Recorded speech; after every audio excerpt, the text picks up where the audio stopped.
बोलो जयकारा बोल मेरे श्री गुरु महाराज की जय। सभी गुरुमुख प्रेमियों से सप्रेम जय सच्चिदानंद।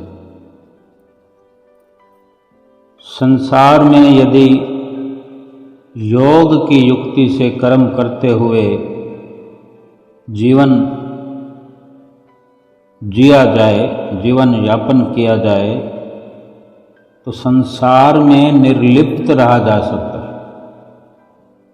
इसी योग युक्ति से जीव बंधन मुक्त हो सकता है। यानी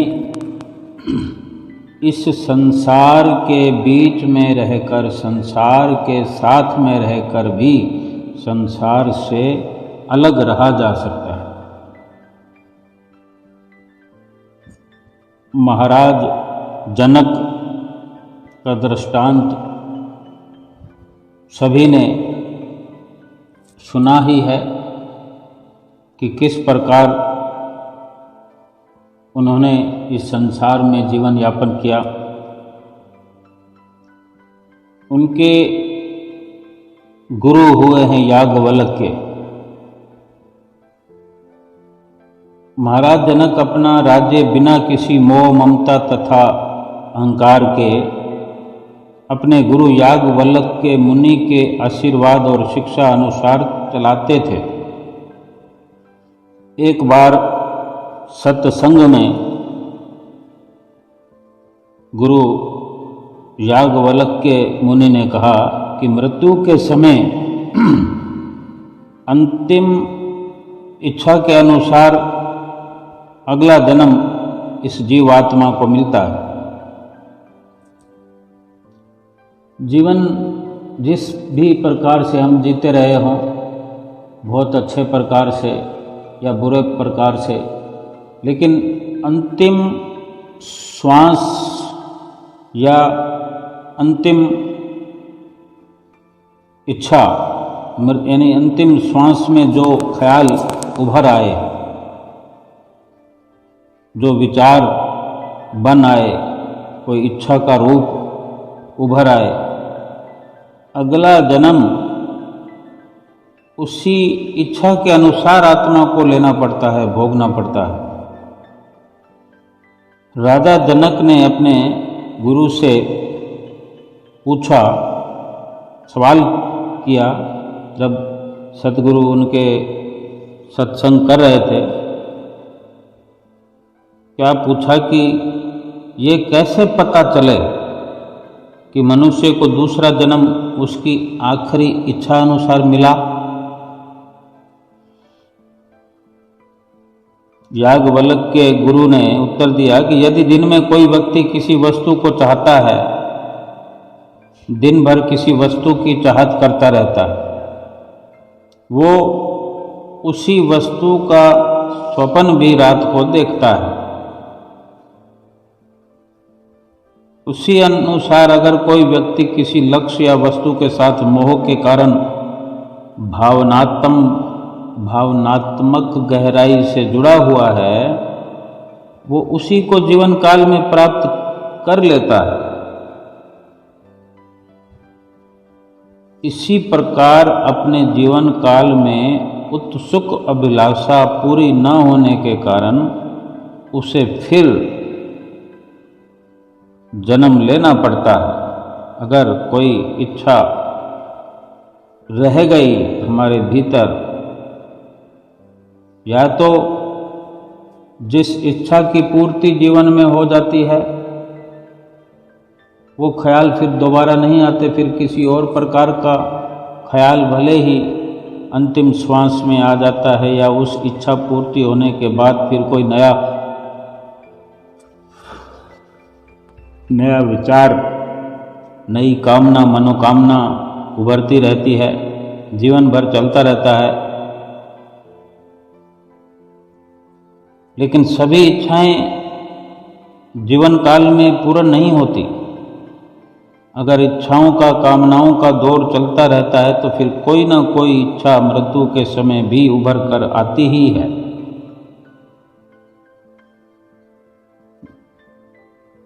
जब सतगुरु ने सत्संग में उत्तर दे दिया कि अपने जीवन काल में कोई अभिलाषा पूरी न होने के कारण उसे उसी इच्छा के कारण फिर जन्म लेना पड़ता है, तो राजा जनक ने फिर एक प्रश्न किया कि यदि ऐसा है तब इंसान अपनी अंतिम प्रबल इच्छा स्वर्ग पाने की ही क्यों नहीं बना लेता कि इसको फिर मृत्यु के बाद स्वर्ग की प्राप्ति हो, ना कि नरक की। नरकगामी होने की इच्छाएं क्यों करता है ये जीव? तब गुरु याज्ञवल्क्य ने उत्तर दिया कि व्यक्ति मृत्यु समय वही इच्छा कर सकता है जैसे उसने जीवन काल में कर्म किए होते हैं। ये निर्भर करता है उसने जीवन काल में मुख्य क्या कर्म तथा प्रबल अभिलाषा की। उसका मन आखिरी समय फिर उसी की इच्छा करता है। मनुष्य जीवन में जो भी प्रबल इच्छाएं मन में बैठा लेता है, बना लेता है, ये इंसान अपने जीवन में जो भी इच्छाएं पक्के तौर पर मन में धारण कर लेता है वही उसके मन पर प्रभावशील रहती है, गहरा असर डाले रहती है। इसी कारण अंतिम श्वास में, अंतिम समय में उसका मन उसे उसी पक्की गहरी इच्छा जो उसने धारण की है उसी इच्छा की ओर घसीट ले जाता है। मुनि याज्ञवल्क्य जी ने एक उदाहरण दिया कि यदि कोई दीवार उत्तर दिशा की ओर झुकी हुई है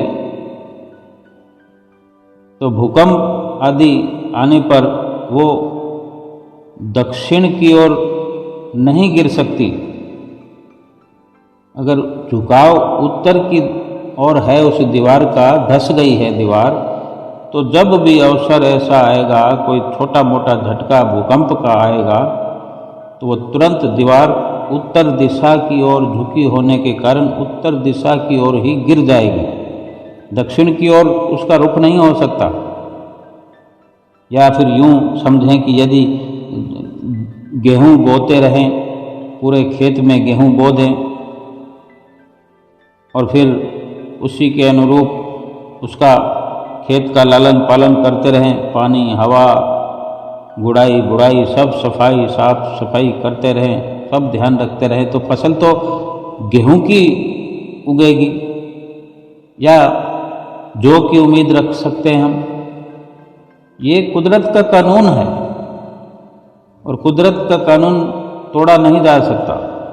बाहर से कोई बुरे कर्म छुपा ले, बेशक बुरे कर्म करने वाला बुरे कर्मों का लेखा जोखा बाहर प्रकट ना होने दे, इनकार कर दे, लेकिन आखिरकार में सच्चाई तो वही सामने आएगी जो कर्म करते रहे हैं। सच्चाई तो सामने आ ही जाएगी। इसका यही अर्थ हुआ कि कर्म और अंतिम कामना का गहरा संबंध है, अटूट रिश्ता है कि जो अंतिम समय में विचार, इच्छाएं, कोई भी इच्छा उभर कर आएगी, उसी के अनुसार हमें जन्म लेना ही पड़ेगा। और फिर कामनाएं तो अनंत हैं। बेशक उस वक़्त अंतिम समय में जो कामना उभर कर आती है उसके अनुसार अगला जन्म जीवात्मा को धारण करना पड़ता है। कामनाएं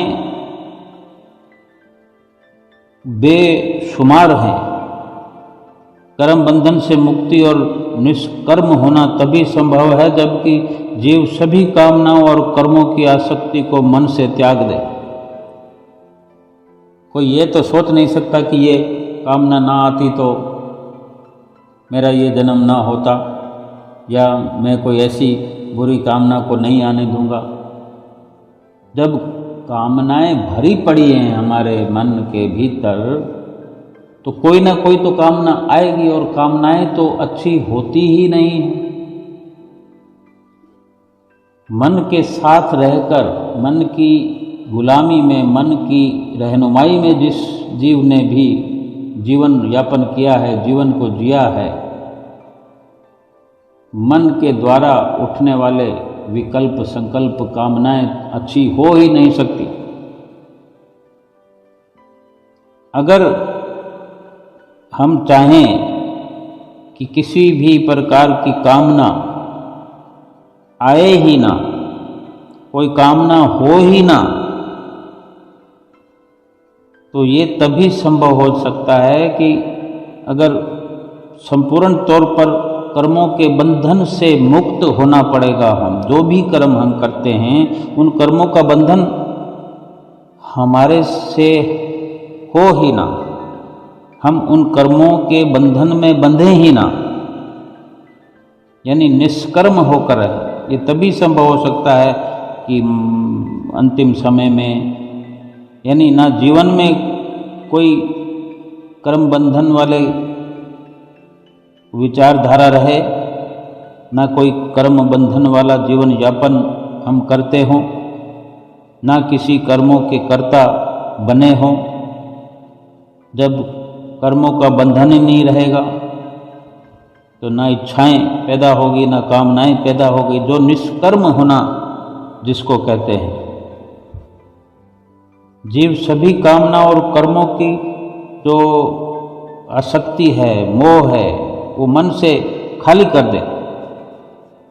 और ये कार्य केवल लौकिक पुण्य कर्मों से भी संभव नहीं हो सकता कि कोई सोचे अपने जीवन में कि लौकिक जो कर्म कांड होते हैं, दान करना, पुण्य करना, किसी की मदद करना, अपनी मन के कहने से कभी इस मंदिर गए, कभी उस मंदिर गए, कभी उसकी पूजा कर रहे हैं, कभी उसकी पूजा कर रहे हैं। केवल ऐसा करने से ये संभव नहीं हो सकता। स्वामी शंकराचार्य जी कथन करते हैं कि अनेक ग्रंथ, वाक्य और उनके अर्थ विचारने से, या अनेक तीर्थ स्नान, दान पुण्य करने से, या सैकड़ों प्रकार से सैकड़ों प्राणायाम करने से भी सत्य की फल सिद्धि यानी जीवन मुक्ति इस जीवन में संभव नहीं है। कि जीवन मुक्त हुआ जा सके, इन सब से संभव नहीं है। जीवन मुक्ति तो जिज्ञासु के उचित तौर तरीकों से, उचित उपाय पर निर्भर करती है। और वो उपाय यह है कि सच्चा जिज्ञासु अच्छी प्रकार विचार करके आत्मज्ञान के विशेषज्ञ, आत्मज्ञान के जो जानकार हैं, दया सिंधु सतगुरु हैं, इस संसार के सागर में इस जीव को आत्मज्ञान से निपुण करने वाले, उन समय के संत सतगुरु के चरणों में पहुँचे और उसी अनुसार, उन्हीं के अनुसार आचरण करे। यही जीवन मुक्ति का सरल और सहज मार्ग है। श्री गुरु नानक देव महाराज जी ने भी फरमाया है कि भगवान द्वारा श्री गुरु नानक देव जी महाराज किस प्रकार सरल वाणी में वचन फरमाते हैं। क्या फरमाते हैं कि भगवान के द्वारा मुझे आदेश है कि मैं आप सबको, यानी पूरी दुनिया को ये सत्य बतलाऊं कि बिना सतगुरु की कृपा के किसी को भी आवागमन से मुक्ति नहीं मिल सकती। यानी किसी की 84 लाख योनियों से छुट्टी नहीं हो सकती, छुटकारा नहीं मिल सकता किसी को। ये बार बार जन्म लेने और मरने से मुक्ति नहीं मिल सकती अगर वो वक़्त के संत सतगुरु की चरण शरण में न जाए। जब तक इसलिए संत सतगुरु शिष्य के मन में पूर्ण रूप से दिव्य नाम भरना चाहते हैं, जिससे मन में ऐसा कोई कहीं खाली स्थान रहे ही ना जहाँ विषय विकार तथा बेकार के संकल्प विकल्प प्रवेश कर सके, कामनाएं डेरा डाल सके। सतगुरु शिष्य को बार बार जन्म मरण के चक्कर से बचाना चाहते हैं। प्रभु का दिव्य नाम बहुमूल्य पदार्थ है। इस दुनिया के अंदर इंसान के जीवन में जो प्रभु का नाम है, यही सबसे बहुमूल्य है। जो कोई भी उसका प्रभु के इस दिव्य नाम का अपने मन में जाप करता है, वो खुद तो बहुमूल्य बन ही जाता है, दूसरों पर भी अपना प्रभाव डालता है। इसी सच्चे नाम से ही यथार्थ आत्मिक ज्ञान हृदय में प्रकट होता है। आत्मा का जो ज्ञान है वो बाहर नहीं है। अगर आम दुनिया की हकीकत को देखा जाए, समझा जाए, तो ये आत्मिक ज्ञान को केवल बाहरी स्तर पर, केवल पोथियों में इधर उधर सत्संग में भी अगर सुनने के लिए जाते हैं, केवल सुनने से आत्मिक ज्ञान का लाभ नहीं हो सकता। यह केवल पोथियों को पढ़ने से आत्मिक ज्ञान का लाभ नहीं हो सकता, क्योंकि आत्मिक ज्ञान बाहर है ही नहीं। आत्मा का ज्ञान अंतर हृदय में है। आत्मिक ज्ञान एक ऐसे हीरे जवाहरात का खजाना है, जिस किसी के हृदय में खुल जाए खजाना, ये आत्मिक ज्ञान का जिसके हृदय में खजाना एक बार खुल जाए, वो जीवन मुक्त होकर, वो व्यक्ति जीवन मुक्त होकर उस परम शांति को प्राप्त कर लेता है। फिर वो चाहे छोटा बालक हो या वृद्ध हो, पुरुष हो या नारी, वो जग में पूजनीय बन जाता है। यदि हम उसके वचन को माने तो हम भी आत्मिक धन से माला माल हो जाएं। ऐसा होता है आत्मिक ज्ञान का असल खजाना, जो अंतर हृदय में ही खुलता है, अंतर हृदय में ही जिसका स्थान है। यदि कोई संसारी मनुष्य उसकी किसी ऐसे आत्मिक ज्ञान वाले, नाम की कमाई करने वाले, उसकी उम्र या अवस्था को देखकर उसकी परवाह न करेगा, अगर सोचे कि ये तो बच्चा है, ये समझकर उसकी परवाह न करे, उसको केवल छोटा बच्चा समझ ले, उसके स्तर को ना समझे कि इसके पास कौन सी कितने कदर की दौलत है, आत्मिक ज्ञान है सच्चा, उसको नहीं समझेगा, परवाह नहीं करेगा, या उसकी बहुमूल्य शिक्षाओं में विश्वास नहीं रखेगा, तो वो इस आत्मिक धन से वंचित रह जाएगा। जो कोई अपनी विद्या बुद्धि का अहंकार करेगा, उससे कुछ प्राप्त नहीं होगा। जैसे चाहे ये आत्मिक ज्ञान हम सांसारिक स्तर पर अपने मापदंड से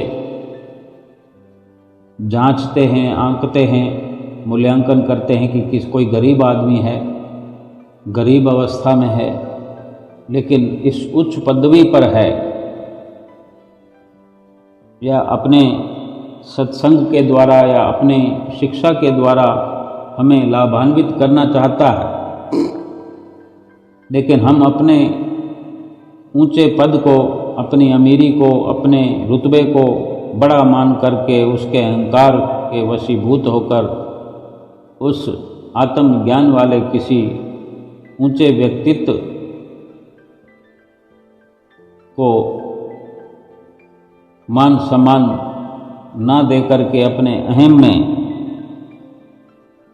लगे रहते हैं, और उसको तुच्छ समझते हैं, छोटा समझते हैं। तो जैसे एक छोटे बक्से में कोई पुराना बक्सा हो, बहुत ही पुराना, जर्जर अवस्था में, उस बक्से में बहुत भद्दे से दिखने वाले पुराने से बक्से में बहुमूल्य हीरे रखे हों, वो बक्सा एक बड़े कीमती, बहुत ही बढ़िया, जो बड़ा सा कमरा है, उस कमरे में कुछ सुंदर दिखने वाले कांच के चमचमाने वाले हीरे या कुछ ऐसी कौड़ियाँ दिखने में सुंदर है, लेकिन वास्तविकता में उनकी कीमत कुछ नहीं, और कमरा भरा हुआ है, कमरा भी सुंदर है, उसके अंदर ये रखा हुआ माल भी चमचमा रहा है, लेकिन वो पुराना सा बक्सा, छोटा सा होते हुए, पुराना सा होते हुए भी उसके अंदर जो हीरे जवाहरात हैं वो असल है।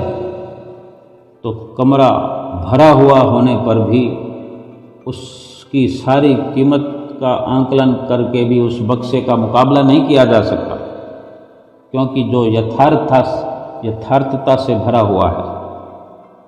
इसी प्रकार हम प्रतिदिन ये देखते हैं कि वृद्ध अवस्था के क्लर्क और अन्य दूसरे उनके सहायक सरकारी दफ्तरों में एक छोटी आयु के बड़े अफसर के अधीन काम करते हैं कि नहीं। बहुत पुराने हम एम्प्लॉयज हैं, सरकारी हैं, प्राइवेट हैं, जो भी हैं, बहुत उम्र हो गई है, 50-60 साल की उम्र हो गई, 70 साल की उम्र हो गई, लेकिन एक आज आधुनिक युग है, पढ़ाई का युग है, पढ़ाई के बड़े बड़े आयाम आज मिलते हैं, पढ़ने के लिए ऐसे अवसर मिलते हैं, ऐसी डिग्रियां हासिल की जा सकती है जो कहीं आज से 70 साल पहले जन्मे व्यक्ति, 60 साल पहले जन्मे व्यक्ति, जब शिक्षा का अभाव होता था और फिर कहीं शिक्षा उनके हाथों से निकलती गई और आधुनिक युग को उनसे आधी उम्र वाले, आधी से भी कम उम्र वाले बच्चे लगने वाले भी उन वृद्धों से, उन बुजुर्गों से कहीं अधिक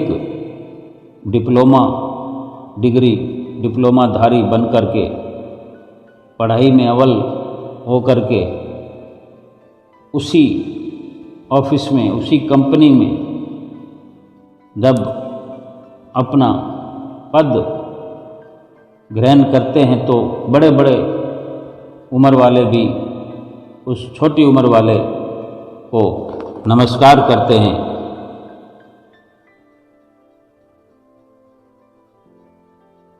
तो ये सब ज्ञान की बात है, सारी अनुभव की बात है, डिप्लोमा की बात है कि उन्होंने किस प्रकार का डिप्लोमा किया है, क्या उन्होंने शिक्षा हासिल की है, क्या उनको अमली कार्रवाई उन्होंने करके जिसके बलबूते नौकरी हासिल की है, उसी व्यवहारिक ज्ञान के कारण ही कम उम्र होने पर भी उनका मान सम्मान बड़ी उम्र वाले भी करते हैं। इसी प्रकार जिसे सच की अवस्था है, जिसे सत्यता की आवश्यकता है, वो भी आत्मिक ज्ञानी की ना तो उम्र देखे, न शरीर देखे, न शरीर की अवस्था और ना ही उसकी जाति पाति की ओर ध्यान दे। वो तो उस ब्रह्मनिष्ठ पुरुष के पास हाथ जोड़कर पूर्ण विश्वास के साथ जाएगा तथा आत्मिक ज्ञान की प्राप्ति करेगा। अगर राजा जनक अपने गुरु अष्टावक्र जो ऋषि हुए हैं, महर्षि हुए हैं, उनके शरीर की टेढ़ी मेढ़ी बनावट तथा आयु को महत्व देते कि उसे झुककर प्रणाम ही न करते, तो फिर उनसे संपूर्ण आत्मिक ज्ञान प्राप्त कैसे कर सकते थे जो उन्होंने प्राप्त किया। लेकिन उन्होंने उनको अपना गुरु बनाया। टेढ़ा मेढ़ा शरीर होने पर भी ये विश्वास अपने गुरु में धारण किया, अपने भीतर अपने गुरु के प्रति विश्वास कायम किया कि मुझे इन्हीं से आत्मिक ज्ञान की प्राप्ति हो सकती है, और हुई भी, लाभ हुआ। और हिरण्यकश्यप अपने पुत्र भक्त प्रहलाद के सच्चे प्रेम को नहीं पहचाना।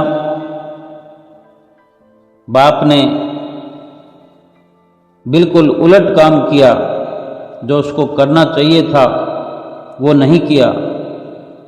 उल्टी चाल चल के अपने पुत्र भक्त प्रहलाद के सच्चे प्रेम को न पहचान सका। वो केवल छोटी आयु ही देखता रह गया,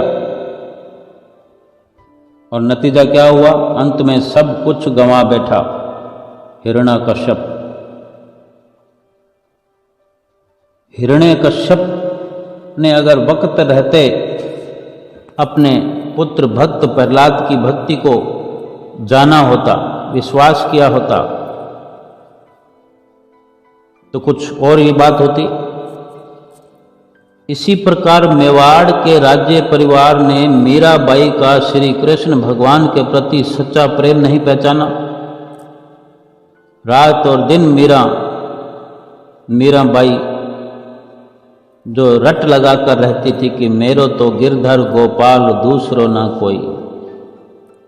श्री कृष्ण भगवान की दीवानी मीराबाई अपने भगवान से प्रेम का राग ही अलापती रहती थी। लेकिन उसके परिवार वालों को, ससुराल वालों को ये सब ढोंग लगता था। पहचान न होने के कारण जो लाभ उनके सामीप्य में आकर दूसरे हजारों श्रद्धालु जो मीराबाई के अनुयायी बने, उन अनुयायियों ने वो लाभ उठाया, परिवार के सदस्य वो लाभ नहीं उठा पाए। विरोध करके पाप के भागीदार बने। जिन्होंने लाभ उठाया उनके अंतर हृदय में उत्तम संस्कारों के बीज भर गए, जिनसे आनंद व शांति के फूल खिल उठे। उनका जीवन निखर गया, उनकी सुगंधी दूर दूर तक फैलने लगी। मनुष्य जो कुछ अपने मन में भरेगा वही कुछ बाहर प्रकट होगा। भीतर जो भरा हुआ है उसको चाहे छुपाएं थोड़ी देर के लिए, बाहर हम प्रकट होने से रोक सकते हैं, लेकिन आखिरकार प्रकट होगा। जो कुछ अपने भीतर में हम भरते हैं वही कुछ बार प्रकट होता ही होता है। यदि मन में अशुभ वृत्तियां, अशुभ विकार एकत्र हो गए तो फिर दुर्गंध वो बाहर प्रकट होगी ही। और यदि शुभ वृत्तियों को, शुभ विचारों को, शुभ संस्कारों को इकट्ठा किया है अपने भीतर, तो उसकी भी सुगंध प्रकट होगी। एक बार एक जागीरदार ने अपने बाग बगीचे की देख रेख के लिए कई मजदूर काम पर रखे। जागीरदारों को काम पर मजदूर तो रखने ही होते हैं, हर कोई रखता है। बिजनेस में भी काम पर रखे जाते हैं, चाहे प्राइवेट हो, और सरकार भी अपने कार्य चलाती है तो पक्की नौकरियां ही सही। लेकिन एक अकेला तो कोई कार्य कर नहीं सकता। तो जैसे उसने मजदूर काम पर रखे हुए थे, उनमें एक मजदूर था बुद्धिमान, प्रसिद्ध बुद्धिमान लुकमान, जिसका नाम हमने गुरुमुख प्रेमियों ने तो सुना ही है। वो लुकमान जो था सच्चाई से काम करने वाला मजदूर था और सच्चाई से काम किया करता था। और जो नौकर थे वो बगीचों से फल चोरी कर करके खा लिया करते थे। जब मालिक को पता चला तो उसने सबसे पूछताछ शुरू की। बहुत सारे फल अगर खा लिए जाएं बगीचे में तो जागीरदार का तो ये बिजनेस था एक तरह का। फल अगर पूरी मात्रा में नहीं उतारे जाएंगे तो फिर वो किस प्रकार फसल बेचेगा और किस प्रकार पैसा कमाएगा और किस प्रकार नौकरों को तनख्वाह देगा और खुद को भी बचत करनी है। तो जैसे ही जागीरदार को पता चला तो उसने सबसे पूछताछ शुरू कर दी। और इस प्रकार जो चोरियां करते हैं तो वो चालाकियां भी करते हैं। जो चालाकियां करते हैं वो झूठ भी बोलते हैं। जो झूठ बोलते हैं वो निर्दयी भी होते हैं, कपटी भी होते हैं। यानी एक बीमारी जिसको लग गई फिर बाकी बीमारियां अपने आप लगती चली जाती है। तो चालाक नौकरों ने मिलकर चोरी का जो इल्जाम था वो लुकमान पर लगा दिया कि यही खाता है फल। क्योंकि वो जो था एक अकेला था और उन सब के साथ मिलकर नहीं रहता था। उनकी चोरी में उनका साथ देने वाला नहीं था लुकमान। तो जो सत्यवादी होते हैं उनके भीतर एक प्रकाश सा होता है। आत्मिक प्रकाश कह सकते हैं, भगवान का प्रकाश कह सकते हैं कि उसको कुछ ना कुछ ऐसी भनक पहले से लगती रहती है। अगर कुछ झूठों के अंदर, झूठ बोलने वालों के अंदर, चोरी करने वालों के अंदर अगर एक कोई ऐसा भगवान का प्यारा है तो थोड़े दिनों तक मुश्किल भले हो सकती है, लेकिन वक्त आने पर वो सब समझ जाता है कि अब क्या होने वाला है, रिजल्ट आने वाला है। तो उसके भीतर भी कोई, लुकमान के भीतर जैसे कोई प्रेरणा हुई।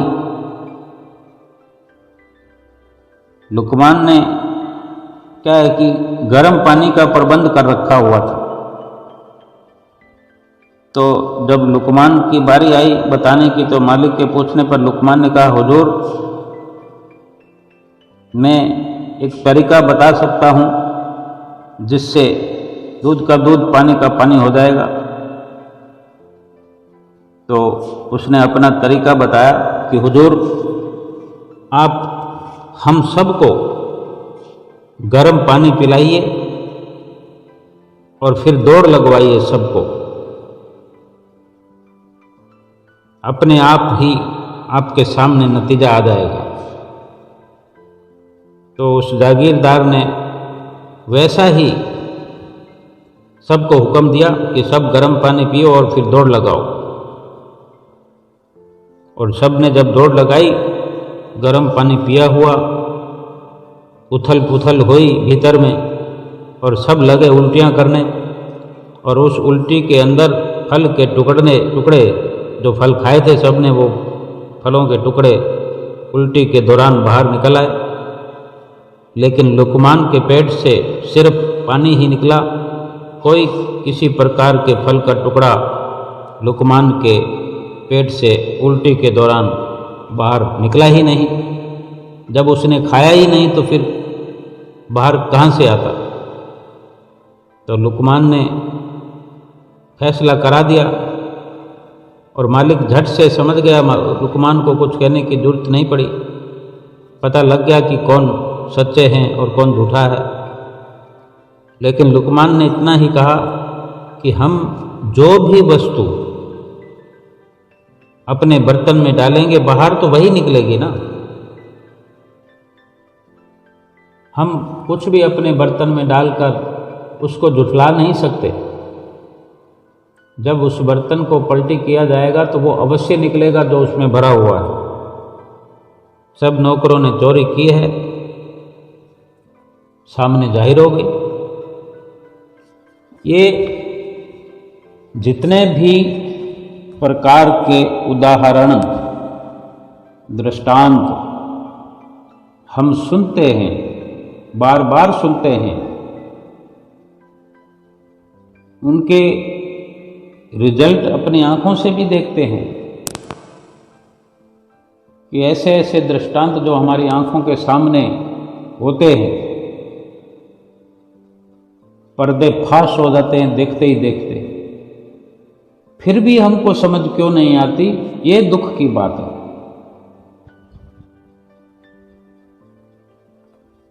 दृष्टांत सुनकर समझ में आना चाहिए।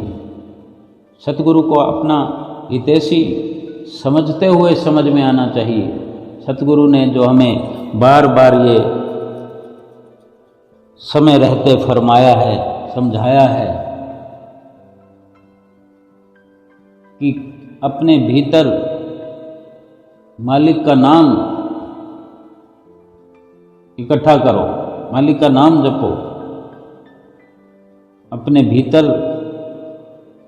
रह करके अपनी सुरती को अपने भीतर में एकाग्र करके मालिक के नाम को नित्य निरंतर अभ्यास करते हुए, जपते हुए ये दौलत एकत्र करते चले जाओ। ना तो भीतर में किसी प्रकार की कामनाएं उठने दो, ना कोई इच्छाओं को जगा दो, ना इच्छाएं भीतर में होंगी, ना कोई कामनाएं पनपेंगी, ना भीतर में जगह पाएंगी, और ना ही अंतिम श्वास तो क्या, किसी भी श्वास लेते या छोड़ते कोई कामना उजागर नहीं होगी जिससे हमारा लोक परलोक बिगड़ जाए। क्योंकि जो भीतर हमने एकत्र किया हुआ है वही बाहर आएगा। और जिसने गलत कुछ भर रखा होता है, जिस गलत की सजा होती है, जिस गलत पर पेनल्टी लगती है, उसका भय भी हर श्वास में लगा रहता है। हम देखते हैं कि जिस प्रकार किसी ने अवैध संपत्ति एकत्र कर रखी हो, अवैध कोई कार्य किया हो, कोई ज़रूरत से ज़्यादा सोना इकट्ठा किया हो, ज़रूरत से ज़्यादा धन एकत्र कर रखा हो, एक भय लगा रहता है कि मैं पकड़ा ना जाऊं, पकड़ा ना जाऊं, लेकिन पकड़ा ही जाता है। हर किसी का कभी ना कभी समय आ जाता है, लेकिन जिसने गलत किया ही नहीं, उसका द्वार भीतर बाहर से हर वक्त खुला रहता है, उसकी खुली किताब होती है, कुछ भी छुपाने जैसा नहीं जिसने किया। उसको कभी किसी श्वास लेते या छोड़ते कोई भय नहीं व्याप्त होता, उसको कोई भय है ही नहीं।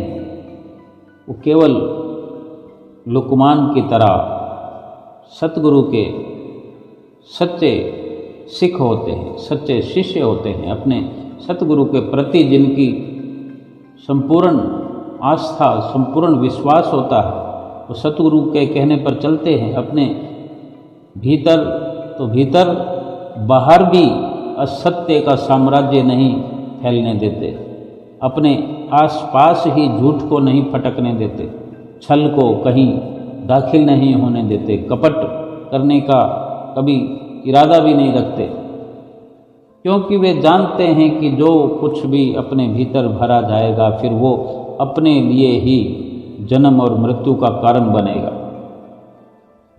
वो संपदा एकत्र ही नहीं करनी, लौकिक स्तर पर भी वो संपदा एकत्र नहीं करनी। यानी भजन भक्ति करने वाला हो और अवैध संपत्ति रखता हो, भजन भक्ति का लाभ कैसे उठाएगा? तौबा करनी चाहिए अवैध कार्यों से। लौकिक स्तर अगर सुंदर होगा पर लोग अपने आप संवरे, जिसने लोक को संवारने की कोशिश की है। सतगुरु यूं ही थोड़ी बार बार फरमाते हैं वचन, लोक सुखी पर लोक सुहेले, नानक हर प्रभ आपे मेले। लोग इस लोक के अंदर अपना जीवन यापन इसी प्रकार से बनाओ कि परलोक संवारने में समय न लगे, या फिर परलोक संवारने की अगर हमें चिंता लगी है तो फिर परलोक को संवारने के लिए भी सतगुरु के आदेशों का ही पालन हमें करना चाहिए।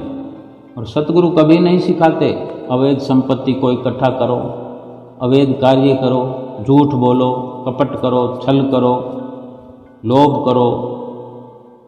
इन सब से बताते हैं, इन सब से दूर रहना सिखाते हैं, इनसे दूरी बनाकर चलना है, यही समझाते हैं कि जिसको लोभ नहीं, जिसको कोई छल नहीं आता, जो कपट नहीं करता, जो झूठ नहीं बोलता, ये सब जो परहेज हैं, बुरे कार्यों के जो परहेज हैं, ये सब के सब भक्ति में सहायक होते हैं। भक्ति करने में आसानी प्राप्त होती है, भक्ति आसानी से हासिल होती है, क्योंकि भक्ति में झूठ नहीं चलता, छल कपट छिद्र ये सब भक्ति के अपोजिट है। अगर भक्ति करना है तो इनसे पहले दूर किनारा करना पड़ेगा। भक्ति बड़ी आसानी से हमारे भीतर प्रवेश होते चली जाएगी। और जिसको भक्ति करनी नहीं है वहाँ तो फिर झूठ छल कपट ये तो अपने आप ही चारों तरफ से तैयार खड़े होते हैं भीतर दाखिल होने के लिए। इसलिए अधिक से अधिक अपने सतगुरु को हितैषी मानकर, अपने सतगुरु पर पूरा 100% भरोसा करके उन्हीं के लिए ही अपना सर्वस्व निछावर करते हुए, उनके कहने पर ही, उनके आशीर्वाद से ही अपना जीवन यापन हमें करते हुए, सतगुरु के वचनों की पालना करते हुए इस संसार में जीवन यापन करना और इस जीवन में हर पल हर श्वास सच्चे सुख का मुंह देखते रहना, सच्ची खुशियाँ अपने भीतर भरपूर करते रहना, ये मनुष्य जीवन की सबसे बड़ी उपलब्धि है। और यही मनुष्य जीवन का सच्चा लाभ है। और इसी से ही अपने सतगुरु की ढेर सारी प्रसन्नता प्राप्त की जा सकती है। और जिसने अपने सतगुरु की प्रसन्नता को पा लिया, उसने अपनी जीवात्मा को परमात्मा से मिला लिया। बोलो जयकारा, बोल मेरे श्री गुरु महाराज की जय।